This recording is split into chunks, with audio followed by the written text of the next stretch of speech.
రమణీయ సంజీవనానికి స్వాగతం.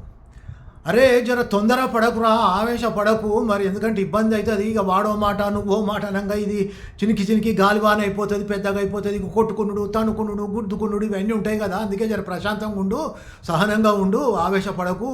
ఇక వాడు అంటాడు, వాడు అన్న మాటకు అన్నిటికీ నువ్వు ఎదురు తిరిగితే ఇబ్బంది అవుతుంది. ఎందుకు వాటితో పంచాయతీ మనకెందుకు అని ఇట్లా మనం చెప్పుకుంటాం పిల్లలతో, యువకులతో. ఎందుకంటే అప్పుడప్పుడు కొన్ని సందర్భాల్లో వాళ్ళకి ఆవేశం ఎక్కువ కదా, యువరక్తం కదా, అందుకోసం ఆవేశపడతారు. పెద్దోళ్ళు చెప్తాం, అంటే పెద్దోళ్ళు కూడా ఉంటుంది అనుకో ఆవేశము, కానీ చెప్తారు, చెప్పాలి అలా ధర్మం కాబట్టి చెప్తారు. అది అయితే ఎందుకు మరి ఇట్లా ఆవేశపడితే ఏమవుతుంది? ఇక కోర్టుల చుట్టూ వాడు మాట నువ్వో మాట అనుకోవాలి. ఇక అది పోలీస్ స్టేషన్లో పడుతుంది, తర్వాత కోర్టులలో పడుతుంది, తన్నుకుంటాం, గుద్దుకుంటాం, ఇక అంతా రచ్చరచ్చ అయిపోతుంది కదా. ఎవడు ప్రశాంతంగా ఉన్నాడు? వాడు ప్రశాంతంగా ఉన్నాడు, మనం ప్రశాంతంగా ఉన్నాం కదా.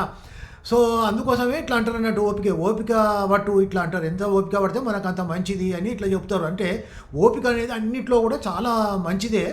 అది మనల్ని జీవితంలో ప్రశాంతంగా మంచిగా నిమ్మలంగా బతికేటట్టు చేస్తుంది అన్నట్టు. అందుకే ఈ ముచ్చడి చెప్తారు, ఎంత ఓపిక ఉంటే అంత మంచిగా. అదొక ఆభరణం అని మనిషికి, అదొకటి అత్యవసరం ఆభరణం అది. అయితే ఈ ఓపిక అనేది అంటే మరి వాడు ఎన్ని అన్నా వాడాలా అని అంటారు. అంటే అన్నిటికని కాదు, చూడాలి, సమయం సందర్భం కూడా చూడాలి కదా. అంటే ఈ ఓపిక పడితే ఎంత బాగా ఉంటుంది, ఇతరుల మనసులను మనం ఎంత బాగా గెలుచుకోగలుగుతాం అనే దానికి ఇది మరి నిజంగానే జరిగిందో కానీ చెప్తారు. అక్కడక్కడైతే చెప్తారు, ఇది ఇట్లా అయింది అని సాధువులు వాళ్ళు, స్వాముల వాళ్ళు చెప్తారు కదా. సో ఒక భక్తుడు, పరమభక్తుడు, ఆయన గంగానదిలో స్నానం చేసి బయటకు వస్తాడు. అయితే అదే ఒడ్డు మీదన ఒక నాస్తికుడు, అంటే ఇక దేవుడు అంటే అస్సలే నమ్మకం ఉండదు. ఈ పూజలు, మంత్రాలు, ఈ మునుగుళ్ళు ఇటువంటి చూస్తే వానికి కోపం ఆపుకోలేరు అంటాడు. వాళ్ళకి ఎందుకంటే ఆవేశం బాగుంటుంది ఇక వాళ్ళకు. ఇదంతా వీడు ఏంది అనుకొని వాడు మునిగొత్తంటే చూస్తాడు. చూసి ఒడ్డుకు రాగానే ఏం చేసిండు, కోపంలో వాని మీద అత్తు అని ఉంచిండు. అరే వీడేం చేసిండు మరి, అందరు జనరల్ అయితే మళ్ళీ ఎదురు తిరిగి నా మీద ఉంచుతావురా అది ఇది ఇట్లా మాట పెరిగి ఎక్కువ అవుతుంది. కానీ వాడు స్మైల్ ఇచ్చిండట. స్మైల్ ఇచ్చి మళ్ళీ గంగా నదిలో పోయిండు, మళ్ళీ మునిగిండు, మళ్ళీ వచ్చిండు. అరే వీడు ఉంచినా కూడా మళ్ళీ పోయి వస్తాడు, వీడికి భయం లేదని ఈసారి ఏం చేసిండు, ఆక్తూ అని పెద్దగా ఉంచిండట. అయినా మళ్ళీ నవ్విండు. వాడు నవ్వి మళ్ళా లోపలికి, గంగా నది లోపలికి మళ్ళీ పోయి మళ్ళీ మునిగి వచ్చిండు. ఇట్లా 11 సార్లు వీడు తుపా ఉంచుతూనే ఉన్నాడు. వాడు స్మైల్ ఇస్తూనే ఉన్నాడు, పోతూనే ఉన్నాడు, మునిగి మళ్ళీ స్మైల్ ఇచ్చుకుంటూ వస్తూనే ఉన్నాడు. ఇక వీడు చూస్తాడు, ఇక వీనికి వీని ఇట్లా లాభం లేదు, వీని సంగతి ఏందో తెలుసుకుంటారే, నీకేం కోపం అంతా లేదురా, నేను ఉంచుతా అంటే ఏమో పోతాను, మునుగుతాను, మళ్ళీ వస్తాను ఎదురా అంటే, అయ్యా నువ్వు నాకు ఎంత సహాయం చేసినావు అయ్యా, ఎందుకు నాకు కోపం ఎందుకు వద్దో చెప్పు.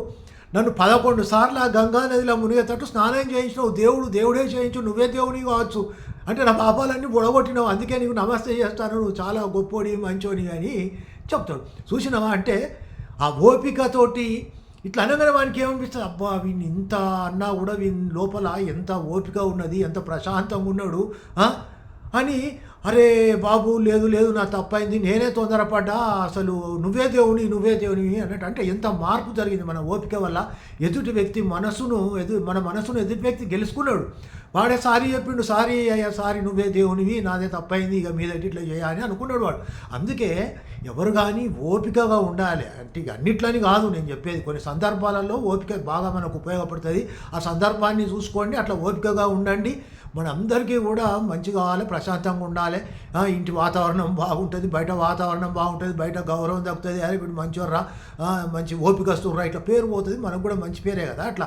సో అట్లా జీవిస్తే అందరికీ మంచిది. సో మీరు మంచి ఓపిక అనే ఆభరణాన్ని తెచ్చుకొని మీ మెడలు వేసుకొని మంచి వ్యక్తులుగా అందరి చేత గౌరవించబడతారని ఆశిస్తూ, ఈ వీడియోని షేర్ చేస్తారని, లైక్ చేస్తారని, ఈ ఛానల్ని సబ్స్క్రైబ్ చేస్తారని ఆశిస్తూ, I wish you all the best. Thank you.